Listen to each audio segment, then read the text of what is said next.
Hello friends, welcome back. I'm Beth, here to help you fulfill your potential in meditation.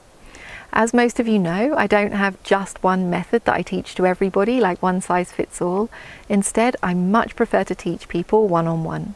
And the reason is that you're all different. So please use these videos as a guideline. And if there's anything that isn't quite working for you or anything that doesn't quite fit, then be in touch and I'll be more than happy to discuss those things with you one-on-one. Today's video is about learning to discern what we call in Pali the abhisankhara. And the abhisankhara is the kamma, or the action, that has produced this life. It's a really important building block in the 12 links of dependent origination, so it's really important that we can discern it clearly. Now, in order to discern the abhisankhara, we already need to be confident discerning past nama, past mentality in general, and we need to be confident discerning the rebirth linking moment. I've made separate videos on both of those topics, so if you haven't done so already, then I suggest that you watch those videos, but not only watch the videos, also do the practice if you can, so that this one will be nice and clear to you. Now, when we are ready to discern the abhisankhara, we want to start by discerning past nama through this lifetime, back into early childhood, back into the mother's womb, and we want to go back further until we are in the near-death time of our first past life. So the time in the life before this one when we were dying. Now, what we usually see in the near-death time of beings is that at that time the mind is quite unstable. Lots of different types of mental process are arising because the being is dying. And one of the things that is happening at the near-death time is lots of different actions that we've done throughout that lifetime are re-arising, and we can think of it in the way like they are competing to be the karma that will produce the next life. They are competing to be the action that we have done that will be the productive cause for the next life. So it might be that things are coming into the mind like this gift that we gave when we were younger, this lie that we told, this meditation that we did. And all of these actions that we've done throughout the life are competing to be the one that will produce the next life. The Buddha gave a wonderful simile to describe this process, the simile of the cows. I've made a separate video about that, I'll link it below. But for now, what we need to know is that the one that wins, the karma that in fact ends up producing the next life, is the last mental process that arises before we die. It's the very last one. So what we want to do is we want to go back and forth discerning the mentality at the near-death time until we feel confident that we found the very, very last mental process that arises just before we die. When we found that very last mental process just before we die, there's a couple of things we want to check.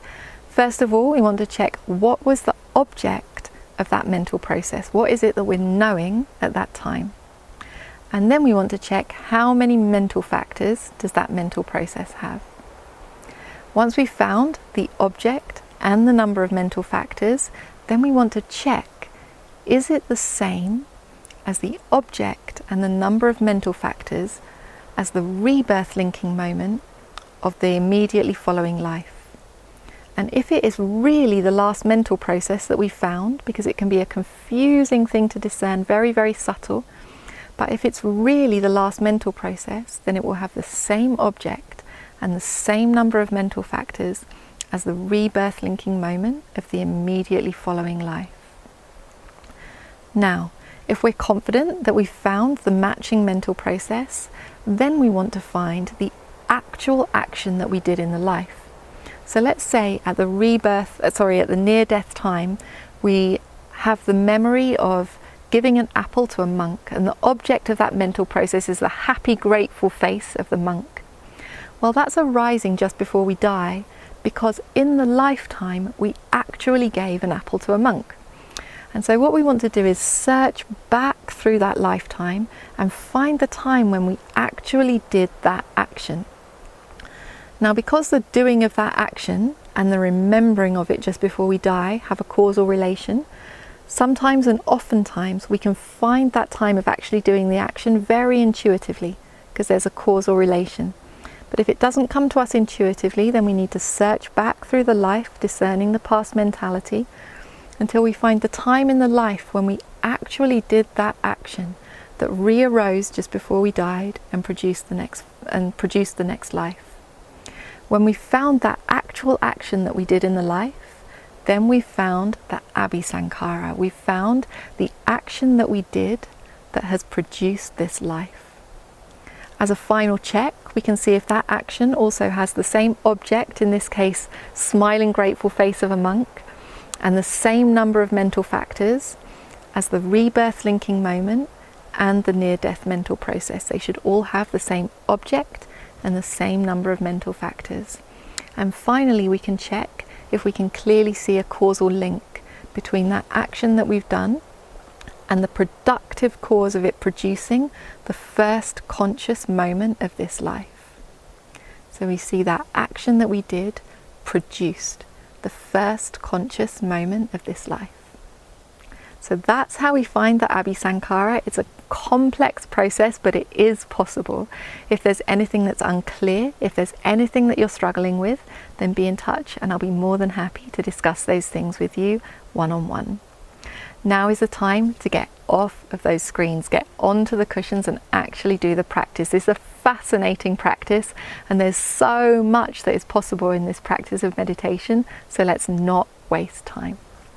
As most of you know, I do all of my work on a donation basis, so I encourage you to support me either through Patreon or through my website so that I can continue to make these videos. Thank you so much for your support. Wishing you the best with your meditation.